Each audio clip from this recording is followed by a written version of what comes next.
everyone, welcome back to my channel Mathematics Infinity Goals. In case you are new, hi, I am Pratigna and I make lot of math videos. So in this lecture we are going to discuss examples which depends on subspace. In previous lectures we have already discussed about definition of subspace and this theorem number 1 and theorem number 2.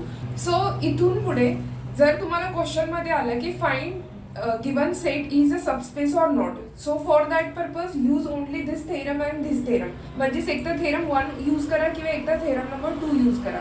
So theorem number 1 काय represent करतोय की a necessary and sufficient म्हणजे if and only if condition त्यामध्ये for a non empty subset W हा subspace कधी असेल जेव्हा ही condition आणि ही कंडिशन दोन्ही सॅटिस्फाय होतील. म्हणजेच पहिला थेरम काय रिप्रेझेंट करतोय की W हा सबस्पेस असेल कधी तेव्हा तीन कंडिशन सॅटिस्फाय व्हायला पाहिजे. पहिली कंडिशन आहे की तो नॉन एम्प्टी हवा आहे. सेकंड कंडिशन काय closure property with respect to addition आणि तो कशात जायला पाहिजे W मध्ये. आणि थर्ड कंडिशन आहे की alpha into X belongs to W म्हणजेच closure property with respect to scalar multiplication आणि ते सगळी W मध्ये जायला पाहिजे. म्हणजेच थेरम 1 रिप्रेझेंट करतोय की W हा सबस्पेस होण्यासाठी पहिली कंडिशन असेल नॉन एम्प्टी, सेकंड कंडिशन असेल दिस अँड थर्ड कंडिशन असेल दिस.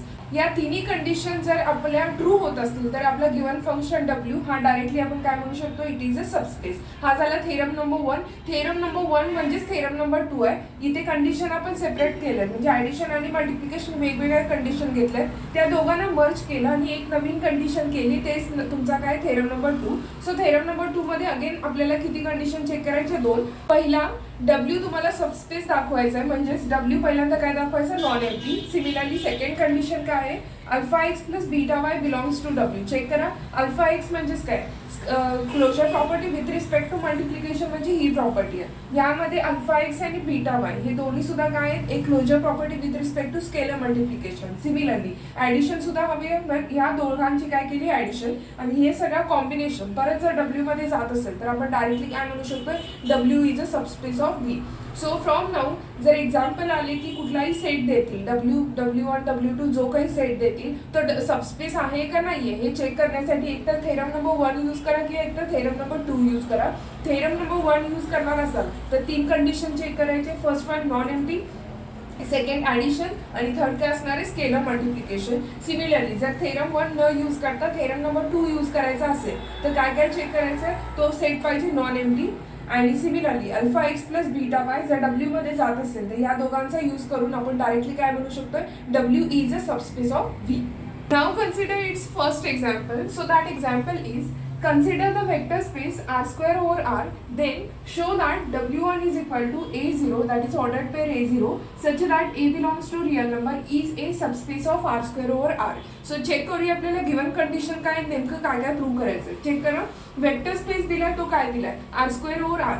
R स्क्वेअर म्हणजे बाहेरचा एलिमेंट काय म्हणतो वेक्टर आणि आतमध्ये जो असेल त्याला काय म्हणतोय तुम्ही फील्ड. म्हणजेच V ओव्हर F तुम्हाला दिलेला आहे तो V ओव्हर F काय दिला R स्क्वेअर ओव्हर R म्हणजेच वेक्टर तुमचा काय R स्क्वेअर आणि फील्ड तुमचं काय real number. Okay so this is your given condition. Similarly W1 हा सेट सुद्धा तुम्हाला दिलेला आहे आणि काय प्रूव्ह करायचं की हा W1 सेट सबस्पेस आहे हे प्रूव्ह करायचं आहे. आणि आताच वरती आपण बघितलं की W1 जेव्हा सबस्पेस प्रूव्ह करताय म्हणजेच काय काय पहिली कंडिशन नॉन एम्प्टी, सेकंड काय असणार आहे closure property with respect to addition आणि थर्ड नंबर काय असेल closure property with respect to scalar multiplication. So पहिल्यांदा काय प्रूव्ह करायचं non empty. So for that purpose काय काय दिले आधी गिवन ते लिहून घेऊया. हा R square over R square over आपण मेन्शन केलेला आहे. हा R स्क्वेअर म्हणजेच काय करू शकतोय R क्रॉस R म्हणजेच काय लिहू शकतो R स्क्वेअर क्रॉस मध्ये म्हणजे कार्टेशियन प्रोडक्ट आहे तो कशा पद्धतीने लिहूया ordered pair. So ordered pair घेतला एक्स वाय आणि हे दोन्ही सुद्धा इलेमेंट कशातले असणार real number. So X Y belongs to real number. So R square आपण काय केलंय डिफाईन करून घेतलाय.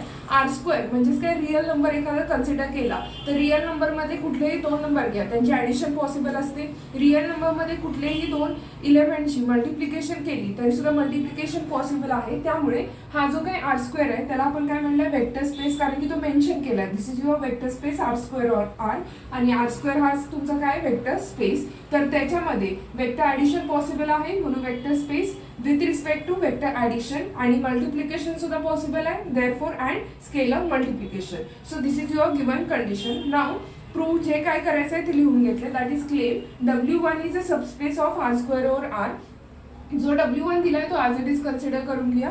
Here W1 is equal to A0 such that A belongs to real number. आता प्रूव्ह काय करायचं आहे की W1 is a non empty set. Non empty म्हणजेच काय, ज्याच्यामध्ये कमीत कमी एक इलेमेंट प्रेझेंट असेल. सो तो इलेमेंट कुठला सिलेक्ट करायचा आहे की एखादा आयडेंटिटी इलेमेंट घेतला, तो आयडेंटिटी इलेमेंट या W1 मध्ये एक्झिस्ट होत असेल तर कमीत कमी काय म्हणू शकतो, एक इलेमेंट प्रेझेंट आहे, तो इलेमेंट कुठला आयडेंटिटी इलेमेंट. सो चेक करूया, हा A0 सच दॅट A कशातला पाहिजे रिअल नंबर मध्ये, आणि मी आयडेंटिटी इलेमेंट कुठला घेतला 0. सो बाय डेफिनेशन म्हणजे ही डेफिनेशन त्याने सॅटिस्फाय करायला पाहिजे. एच्या ऐवजी मी 0 घेतला तर पॉसिबल आहे का, येस, कारण रिअल नंबरमध्ये पॉझिटिव्ह आहे, निगेटिव्ह आहे, 0 सुद्धा त्यामध्ये व्हॅल्यू आहेत, म्हणजे रॅशनल आहेत, इरॅशनल सगळे व्हॅल्यूज आहेत कशामध्ये, रिअल नंबरमध्ये, म्हणजे 0 सुद्धा रिअल नंबरमध्ये असेल. सो ए हा रिप्लेसमेंट मी केला 0 ने. सेकंड टर्म 0 आहेच, मग हा आणि हा कम्पेअर करा. This is ordered pair, this is also ordered pair, दोन्ही सुद्धा सेम आहेत आणि दोन्ही सेम आहेत आणि ही प्रॉपर्टी सॅटिस्फाय करतोय. म्हणजे जर हा इलेमेंट W1 मध्ये जात असेल तर हा इलेमेंट सुद्धा काय करेल, W1 मध्ये जाईल. So 0 0 belongs to W1. आता तो सबसेट आहे का आर स्क्वेअरचा चेक करूया. आपला मेन सेट कुठला आहे, वेक्टर.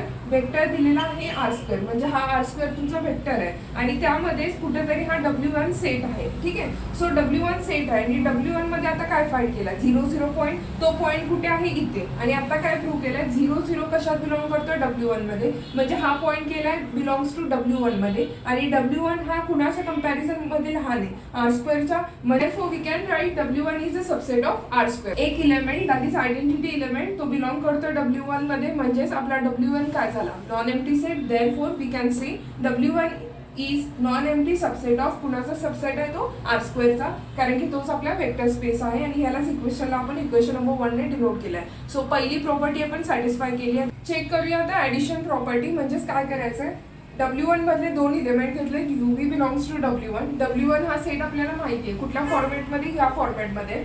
जर UV W1 मध्ये असतील तर UV सुद्धा कुठल्या फॉर्मॅटमध्ये असेल, ह्याच फॉर्मॅटमध्ये असतील. So you can be also written as A0 such that A belongs to real number such like this. Similarly V belongs to W1, then V can also be written as B0 such that B belongs to real number. हे दोन्ही सुद्धा set ह्या सेटला equal आहे. So आता काय check करायचं आहे, addition. मग दोन इलेमेंट आहेत, दॅट इज U आणि V, त्याच्यावरती काय घेतलं, ऍडिशन ही प्रॉपर्टी म्हणजे closure property with respect to addition check करतोय. So U plus V consider केला. यूचा फॉर्मॅट काय आहे, A0, ती व्हॅल्यू पुट केली, this is my A0 plus second V ची व्हॅल्यू किती आहे, B0, तीच व्हॅल्यू पुट केली B0. ऑर्डर पेअर आहे, दोन टपल आहेत, त्यामुळे डायरेक्टली ऍडिशन पॉसिबल आहे. म्हणजेच पहिल्या इलेमेंटची ऍडिशन पहिल्या इलेमेंटची, सेकंड इलेमेंटची addition second इलेमेंटची.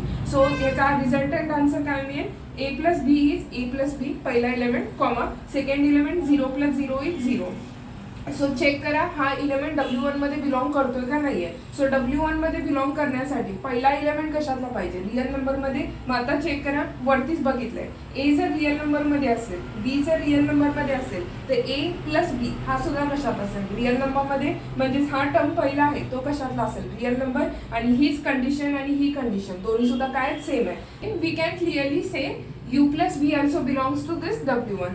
Hence, from this definition, we can clearly say U plus V also belongs to W1. That is, U plus V belongs to W1, and we denote this as equation number 2. And this equation 2 represents closure property satisfied with respect to addition. So, पहिली property satisfy केली इथे आपण, ती आहे non empty साठी. Second property आपण satisfy केली for the addition, that is closure property with respect to addition. आणि आता लास्टची प्रॉपर्टी काय दाखवायची, closure property with respect to scalar multiplication. So nextly, let alpha belongs to real number. म्हणजेच काय, field मधला एक इलेमेंट आणि एक वेक्टर मधला इलेमेंट. फील्ड कुठला आहे तुमचा, रिअल नंबर, त्यातला एक इलेमेंट घेतला alpha.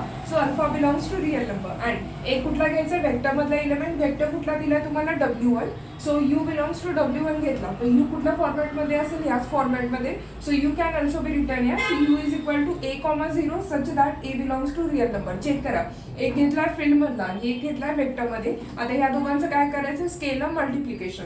So alpha into you, so alpha u consider केला आणि काय प्रूव्ह करायचंय, हा अल्फा यू परत कशात बिलॉंग करतोय, W1 मध्ये. सो कन्सिडर करूया alpha u. Alpha as it is you ची व्हॅल्यू आपल्याजवळ आहे, दॅट व्हॅल्यू इज A0. आणि मेन्शन केलंय अल्फा कशातला घेतलाय आपण, रिअल नंबर, तोच मेन्शन केलाय, alpha belongs to real number.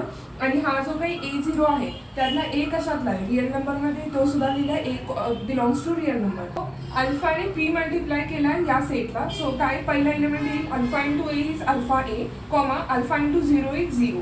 So check करूया हा इलेमेंट W1 मध्ये बिलॉंग करतोय का नाहीये. W1 मध्ये बिलॉंग करण्यासाठी ऑर्डर पेअर पाहिजे, ऑर्डर पेअर आलेला आहे.